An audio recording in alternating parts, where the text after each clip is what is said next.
Hi friends Bakrid special रेसिपिया mutton बिरयानिயும் தக்காளி ஜாமும் எப்படி செய்யறதுன்னு தான் இன்னைக்கு நான் உங்ககிட்ட ஷேர் பண்ண போறேன். Welcome to Rahana's kitchen. First mutton biryani எப்படி செய்யறதுன்னு பார்க்கலாம். அதுக்கு 1/2 கிலோ அளவுக்கு மட்டனை நல்லா வாஷ் பண்ணி எடுத்துக்கங்க. மட்டனை குக்கருக்கு மாத்தி விட்டுட்டு முழுகுற அளவுக்கு தண்ணியை சேர்த்துக்கங்க.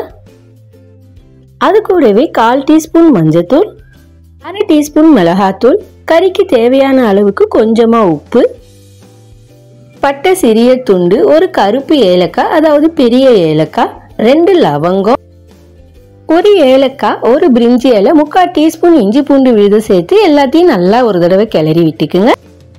கவர் பண்ணி விட்டுட்டு ஸ்டவ் ஆன் பண்ணி விட்டுக்குங்க. 4-5 விசில் வரட்டும். இன்னொரு பக்கம் 1/2 கிலோ போல பாஸ்மதி ரைஸை ஒரு பவுல்ல அளந்து எடுத்துக்குங்க. 2-3 தடவை நல்லா வாஷ் பண்ணி விட்டுட்டு முழுகிற அளவுக்கு தண்ணியை சேர்த்து கவர் பண்ணி விட்டுக்குங்க. 20 நிமிஷம் அது ஒரு பக்கம் ஊறி வரட்டும்.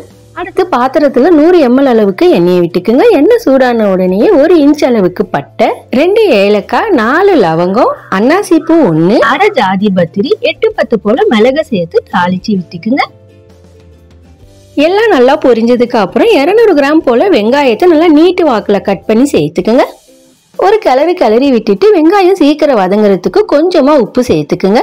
கூடவே ஒரு பிரிஞ்சி இலை, 3-4 பச்சை மிளகாவை சேர்த்து வெங்காயத்தினுடைய நிறம் மாறுற வரைக்கும் நல்லா வதக்கி விட்டுக்குங்க. அடுத்து வெங்காயம் நல்லா நிறம் மாறினதுக்கு அப்புறம் 75 கிராம் போல இஞ்சி பூண்டு விழுது சேர்த்துக்குங்க. டேபிள் ஸ்பூன்லன்னு கணக்கு எடுத்துக்கிட்டோம்னா 5-6 டேபிள் ஸ்பூன் இஞ்சி பூண்டு விழுது சேர்த்துக்குங்க. பூண்டு விழுதினுடைய பச்சை வாசனை போற வரைக்கும் நல்லா வதக்கி விட்டு அடுத்து 1 டீஸ்பூன் அளவுக்கு மிளகாத்தூளை சேர்த்து நல்லா வதக்கி விட்டதுக்கு அப்புறம் 200 கிராம் போல தக்காளியை சேர்த்துக்குங்க. தக்காளி நல்லா மேஷ் ஆகுற வரைக்கும் வதக்கி விட்டுக்குங்க. தக்காளி நல்லா குழஞ்சி வதங்கி வந்ததுக்கு அப்புறம் ஒரு கைப்பிடி நிறைய புதினா, ஒரு கைப்பிடி நிறைய கொத்தமல்லி தழையை சேர்த்துக்குங்க. சில நொடிகளுக்கு வதக்கி விட்டுட்டு 100 ml போல தயிரை சேர்த்துக்குங்க. அடுப்பை மீடியம் ஃப்ளேம்ல மாற்றி விட்டுட்டு இன்னொரு பக்கம் ஸ்டீம் நல்லா இறங்கின குக்கரை ஓப்பன் பண்ணி விட்டுக்குங்க. 80% கறி நல்லா வெந்து இருக்கணுங்க. சப்போஸ் கறி வெந்து வரலன்னா 4-5 விசிலுங்கிறது இன்னும் 2 விசில் எக்ஸ்ட்ரா விட்டு அடுப்பு. அடுத்து வெந்த கறியை ஃபில்டர் பண்ணி தண்ணி இல்லாம சேர்த்து விட்டுக்குங்க. சில நொடிகளுக்கு அப்புறம் கறி மசாலா கூட நல்லா கலந்து வந்ததுக்கு அப்புறம் நம்ம எந்த பவுல்ல அரிசி எடுத்தோமோ அதே பவுலால கறி வேக வச்ச தண்ணியை அளந்து எடுத்து எனக்கு கரெக்டா 1 பவுல் வந்துச்சுங்க. அதை சேர்த்து விட்டுக்குங்க. கூடவே அதே பவுலால 1/2 பவுல் அளவுக்கு தண்ணியை சேர்த்துக்குங்க. உப்பு ஒரு தடவை செக் பண்ணி விட்டுட்டு உப்பு சேர்த்துக்குங்க. கவர் பண்ணி விட்டுக்குங்க. நல்லா கொதி வரட்டும். கொதி வரத்துக்குள்ள இன்னொரு பக்கம் நம்ம ஊற வச்சிருக்கிற பாஸ்மதியை வடிகட்டி எடுத்துக்கலாம். நான் எடுத்துக்கிட்ட இந்த பாஸ்மதிக்கு 1 பவுலுக்கு 1.5 பவுல் அளவுக்கு தண்ணியை சேர்த்துக்கிட்டேன். நீங்க எடுத்துக்க போற பாஸ்மதிக்கு ஏத்த மாதிரி தண்ணியை சேர்த்துக்குங்க. இன்னொரு பக்கம் ப்ரீ ஹீட்டுக்காக தவாவை ஸ்டவ்ல வச்சு விட்டுக்குங்க. சில வினாடிகளுக்கு அப்புறம் ஓபன் பண்ணி விட்டுக்கலாம். நல்ல கொதி வந்துருச்சுங்க. அடுத்து 1/4 டீஸ்பூன் போல கரம் மசாலா பொடியை சேர்த்து விட்டு ஒரு கிளறி விட்டுட்டு வடிகட்டி எடுத்திருக்கிற பாஸ்மதி அரிசியை சேர்த்துக்குங்க. ஒரு கிளறிட்டு கவர் பண்ணி விட்டுட்டு ஃபர்ஸ்ட் 30 செகண்டுக்கு அடுப்பை ஃபாஸ்டா வச்சு விட்டுக்குங்க. 30 செகண்ட்ஸுக்கு அப்புறம் ஓபன் பண்ணி விட்டு லைட்டா ஒரு கிளறி விட்டுக்குங்க. மறுபடியும் கவர் பண்ணி விட்டுட்டு ஒரு 5 நிமிஷத்துக்கு குக் பண்ணி விட்டுக்கலாம். 5 நிமிஷத்துக்கு அப்புறம் ஓபன் பண்ணி பார்த்தோன்னா அரிசி இப்படி மேலே வந்திருக்கும். அடுத்து நம்ம ப்ரீ ஹீட் பண்ண தவா மேலே இந்த பிரியாணி யானத்தை வச்சு விட்டுக்கலாம். கவர் பண்ணி விட்டுட்டு ஒரு பாத்திரத்துல ஃபுல்லா தண்ணி பிடிச்சி அதுக்கும் மேல தம்முக்காக வச்சு விட்டுக்குங்க. 10-12 நிமிஷம் அடுப்பு மீடியம் ஃப்ளேம்ல வச்சு அப்படியே டிஸ்டர்ப் பண்ணாம குக் பண்ணி விட்டுக்குங்க. 10-12 நிமிஷத்துக்கு அப்புறம் ஓபன் பண்ணி விட்டுக்குங்க. மட்டன் பிரியாணி சூப்பரா ரெடி ஆயிடுச்சுங்க. அடுத்த ரெசிபி பிரியாணிக்கு மெயின் சைட் டிஷ்ஷான தக்காளி ஜாம் எப்படி செய்யறதுன்னு பார்க்கலாம் வாங்க. இந்த ரெசிபிக்கு நல்ல பழுத்த தக்காளியை 5 மீடியம் சைஸ் தக்காளி எடுத்துக்குங்க. அதனுடைய நடுவுல இருக்கிற கருப்பு நிறம் இந்த கண் பகுதியை எடுத்துட்டு தக்காளியை 4 கட் பண்ணி எடுத்துக்குங்க. சாப்பர்ல சேர்த்து நல்லா சாப் பண்ணி எடுத்துக்குங்க. சப்போஸ் மிக்சி ஜார்ல சேர்த்துக்கிட்டீங்கன்னா 2-3 பல்ஸ் மோடுல அரைச்சி எடுத்துக்குங்க.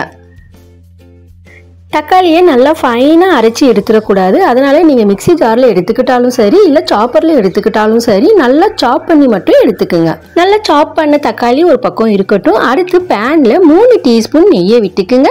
நெய் மெல்ட் ஆன உடனே 10 போல முந்திரி பருப்பை நல்லா உடைச்சி சேர்த்துக்குங்க. வறுத்து விட்டுக்குங்க. நல்லா வறுப்பட்டதுக்கு அப்புறம் 10 பாதாம் பருப்பை இந்த மாதிரி உடைச்சி சேர்த்துக்குங்க. பாதாம் பருப்பும் நல்லா வறுப்பட்டதுக்கு அப்புறம் 20-25 போல உலர் திராட்சையை சேர்த்துக்குங்க. நல்லா வறுப்பட்டதுக்கு அப்புறம் நம்ம சாப் பண்ணி எடுத்துருக்கிற தக்காளியை சேர்த்துக்குங்க.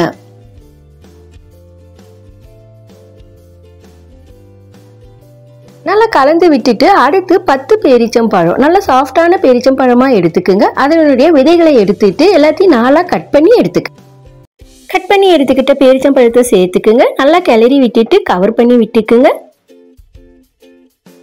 மீடியம் ஃப்ளேம்ல 3 நிமிஷத்துக்கு நல்லா குக் ஆகட்டும்.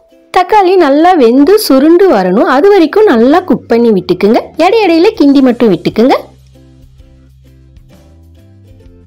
3 நிமிஷத்துக்கு அப்புறம் ஓபன் பண்ணி விட்டுட்டு 4 டேபிள் ஸ்பூன் சர்க்கரையை சேர்த்துக்குங்க. ஏற்கனவே பேரிச்சம்பழத்துல கொஞ்சம் இனிப்பு இருக்குங்க, அதனால 4 டேபிள் ஸ்பூன் சர்க்கரை கரெக்டா இருக்கும். சர்க்கரை மெல்ட் ஆகுற வரைக்கும் நல்லா கலந்து விட்டுக்குங்க. சர்க்கரை நல்லா மெல்ட் ஆனதுக்கு அப்புறம் 1/2 டீஸ்பூன் அளவுக்கு ஏலக்காய் பொடியை சேர்த்து கிளறி விட்டுக்குங்க.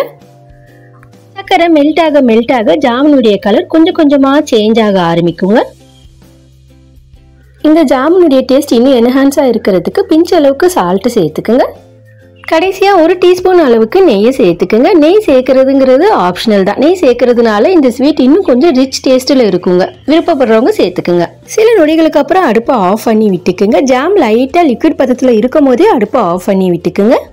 நேரம் ஆக ஆக ஜாம் கெட்டி பதத்துக்கு மாறிடுங்க, அதனால லிக்விட் பதத்துல இருக்கும் போதே அடுப்பை ஆஃப் பண்ணி விட்டுக்குங்க. பிரியாணிக்கு சைட் டிஷ் தக்காளி ஜாம் சூப்பரா ரெடி ஆயிடுச்சுங்க. நீங்களும் ஒரு தடவை ட்ரை பண்ணி பாருங்க. இது வரைக்கும் நம்ம சேனலை சப்ஸ்கிரைப் பண்ணாதவங்க சப்ஸ்கிரைப் பண்ணுங்க. பக்கத்துல இருக்கிற பெல் ஐகானை கிளிக் பண்ணி சப்போர்ட் பண்ணுங்க. அனைவருக்கும் ரஹானாஸ் கிச்சனின் பக்ரீத் நல்வாழ்த்துக்கள்.